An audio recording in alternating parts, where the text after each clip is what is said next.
এই যে আর্টিকেল 72 অনুসারে সংবিধান সংস্কার পরিষদের যেখানে অস্তিত্ব না থাকায় প্রধানমন্ত্রীও সেটা পরামর্শ দিতে পারেন না রাষ্ট্রপতিকে, রাষ্ট্রপতিও সেই অধিবেশন আহ্বান করতে পারেন না, বিধায় সে করেননি।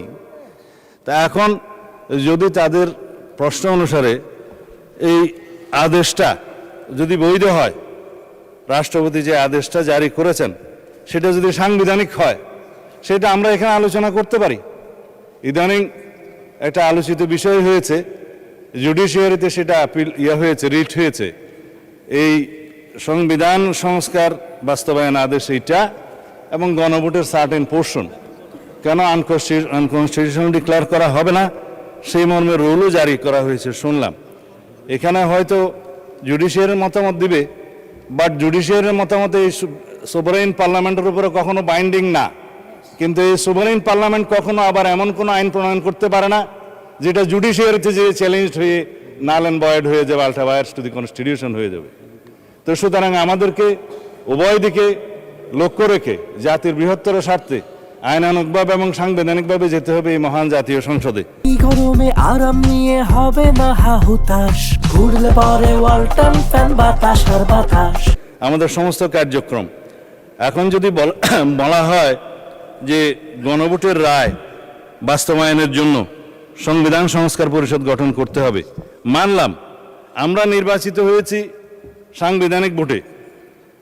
নির্বাচন কমিশনের দুইটাই এখতিয়ার, একটা হচ্ছে জাতীয় সংসদের নির্বাচন অনুষ্ঠান করা, আর একটা হচ্ছে রাষ্ট্রপতির নির্বাচন অনুষ্ঠান করা। এটা হচ্ছে কনস্টিটিউশনাল ম্যান্ডেট, যেটা নির্বাচন কমিশন পালন করতে বাধ্য। কিন্তু আরেকটা আইন হয়েছে গণভোটের জন্য, এটা আমরাও প্রস্তাব করেছিলাম, যেহেতু আইনি ভিত্তি চেয়েছেন সবাই জুলাই জাতীয় সনদের, যে জনগণ কি বলে আমরা দেখি। সেখানে জুলাই জাতীয় সনদ যেভাবে স্বাক্ষরিত হয়েছে, রাজনৈতিক সমঝোতার দলিল হিসেবে ঐতিহাসিকভাবে যেটা স্বাক্ষরিত হয়েছে, তার উপর ভিত্তি করে জুলাই জাতীয় সনদের পক্ষে এদেশের জনগণ আছে কি নাই সেই প্রশ্নে গণভোট হতে পারে, এবং সেটা একদিনে হবে না, 2 দিনে হবে, সেই বাহাস অনেকদিন হয়েছে, অতঃপর একদিনে অনুষ্ঠিত হয়েছে। এবং সেই ব্যালটে গণভোটে হ্যাঁ এবং না লেখা ছিল, কিন্তু এই আদেশটা মাঝখানে জারি করে আরেকটা প্রশ্ন ওখানে ইন্ট্রোডিউস করে দেয়া হয়েছে যে এই প্রশ্নে গণভোট দেয়া হলো 4টা প্রশ্ন, যে প্রশ্নের মধ্যে একটা বিশাল প্রশ্ন জুলাই জাতীয় সনদের সমঝোতা হয়নি, এটা একটা জবরদস্তিমূলক আরোপিত আদেশ করে সেই আদেশের একটা প্রশ্ন গণভোটের মধ্যে দেয়া হলো, যেটা আমার পড়তে লাগছে 3.5 ঘন্টা। জনগণ সেটা পড়ে হ্যাঁ এবং না দিয়েছে কিনা আমি জানি না, তবে 4টা ভোট 4টা প্রশ্ন, সেই প্রশ্নের মধ্যে একটা অ্যান্সার দিতে বলা হয়েছে, আইদার হ্যাঁ অথবা না বলুন।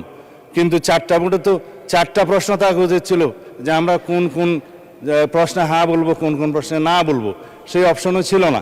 আমি সেই লম্বা বাহাসে যাচ্ছি না, তারপরেও গণভোটের রায় যদি বাস্তবায়ন করতে হয়, সেই গণভোট এই আইন অনুসারে, সেই রায় অনুসারে সংবিধানে আগে সংস্কার আসতে হবে, সংবিধানে সংশোধন আসতে হবে।